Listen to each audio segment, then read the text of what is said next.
Warning. What you're about to hear is based on a realistic military scenario. Tactics, sensors, and split-second decisions that modern navies actually train for. September 2025, deep in the North Atlantic. A Russian nuclear-powered attack submarine is detected less than 200 miles from a U.S. carrier strike group. Within minutes, a single contact will force commanders on both sides to choose between escalation and restraint, and the wrong choice could have turned this tense game of cat and mouse into something far worse. It started as a faint blip on passive sonar. At first, the contact looked like nothing more than routine ocean noise, but the acoustic analysts aboard the escorting destroyer recognized the signature almost immediately. Quiet, low-frequency pulses consistent with a Yasin class, one of the most modern and silent submarines in the Russian fleet. This was not a merchant ship. This was a warship designed to project power, carry long-range cruise missiles, and operate undetected under the ice and the deep ocean. Its position gave it an uncomfortably direct line to the carrier and the high-value targets the carrier protects. The carrier group's defensive posture changed in an instant. A P-8 Poseidon maritime patrol aircraft already on station was diverted to the area and began deploying patterns of sonobuoys. These tiny floating listening devices painted the sea with sound. Each explosive acoustic ping returned data that analysts used to triangulate the submarine's position. Despite the increasing density of detection, the submarine remained eerily silent. No radio calls, no pings, no periscope at the surface. Silence, in this game, is a choice. It can mean concealment, but it can also be a deliberate attempt to test how quickly the opponent reacts. On the carrier, the admiral and staff gathered in the Tactical Operations Center. They had minutes, maybe less, to decide a course of action. Do nothing and keep the carrier on its current mission, risking surprise weapon employment, or take aggressive action, force the sub to reveal itself, possibly provoking a reaction that could be interpreted as hostile. Every officer in that room understood the strategic context. A single missile launch would leave little time for a measured political response. The initial posture chosen by the carrier group was one of cautious escalation.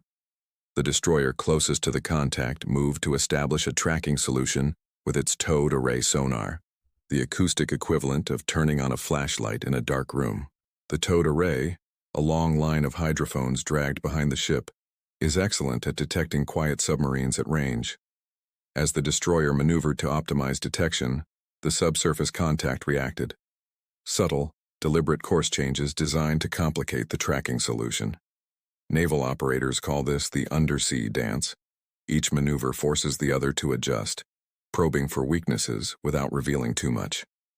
Then came the first overt message. The submarine briefly powered up an active sonar ping. Active sonar is a bit like shining a searchlight, highly revealing but used as a tactical message in its own right. To the destroyer's crew, that was a clear signal. We know you're out there. We're aware of your tracking attempts and we're not intimidated. In maritime doctrine, that action can be interpreted in multiple ways, as a warning, a demonstration of capability, or an attempt to force the surface ship to back off and reveal its own positions. Commanders on both sides now faced a dangerous psychological pressure. The Russian sub was testing detection ranges and reaction times. The American force was measuring how the submarine would behave when confronted. The P-8s continued to deploy buoys, mapping the acoustic environment in overlapping rings. Helicopters from the carrier launched with dipping sonar to get a closer, mobile listen.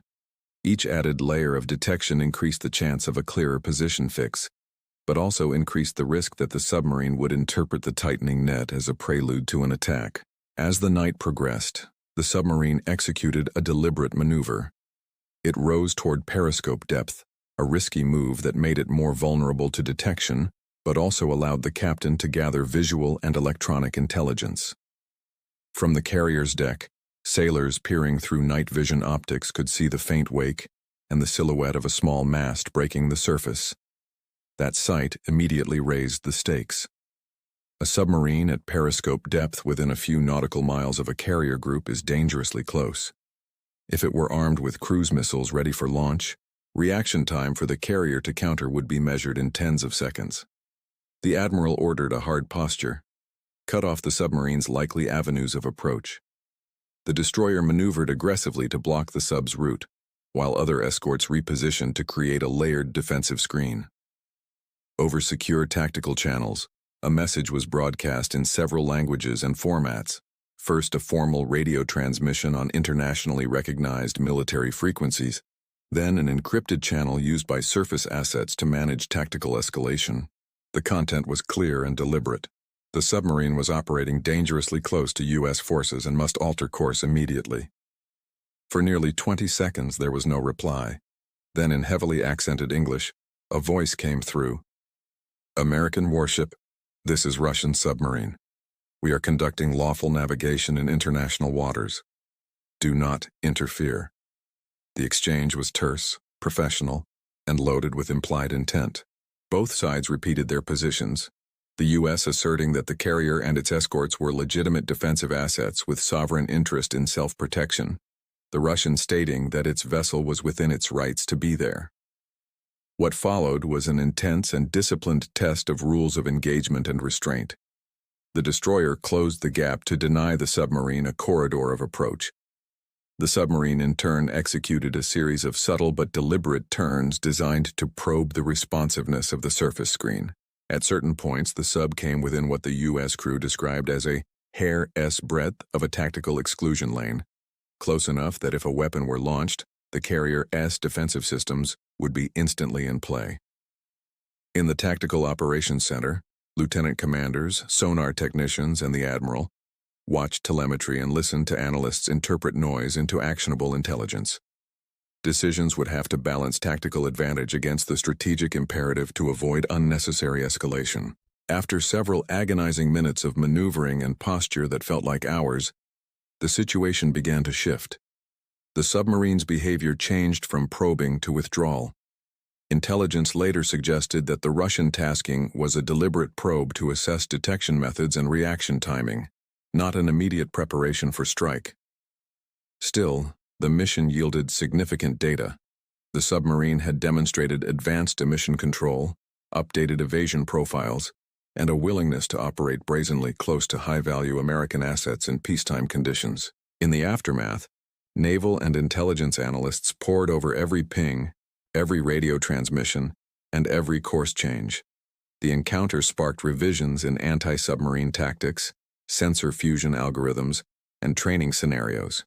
Carrier groups were issued new procedures for tighter screening and faster localized responses to undersea contacts. Joint exercises were scheduled to replicate the encounter and reduce the ambiguity that can turn routine patrols into crises. The human element, the judgment of commanders operating under compressed time and incomplete information, emerged as the decisive factor. High-technology sensors provided data, but it was the people interpreting that data and choosing restraint or force who ultimately held the line between crisis and catastrophe. This undersea incident underscores a sobering reality of modern defense. Confrontation and deterrence now play out in the silent depths, as much as in the skies. A single tactical decision by a submarine commander or a carrier admiral can ripple upward into national policy, affecting diplomatic channels and shaping public perception. The quiet ocean can become the most dangerous theater of strategic messaging, where silence itself is a weapon and patience can be the most potent form of defense. What should viewers take from an episode like this? First, technology gives nations new ways to project power, but it also introduces new ambiguities. Second, training, clear protocols, and calculated restraint are essential to prevent miscalculation in tense encounters. And finally, these episodes are not abstract. They are lived moments of pressure and judgment where lives, and the course of international relations, hinge on choices made in minutes. If you found this breakdown insightful, consider subscribing for more analyses of real-world military encounters where tactics, technology, and human judgment intersect. Tell us in the comments, was restraint the right choice here, or should the carrier group have taken more aggressive measures to deny the submarine every opportunity? Your tactical perspective helps sharpen the discussion for everyone watching.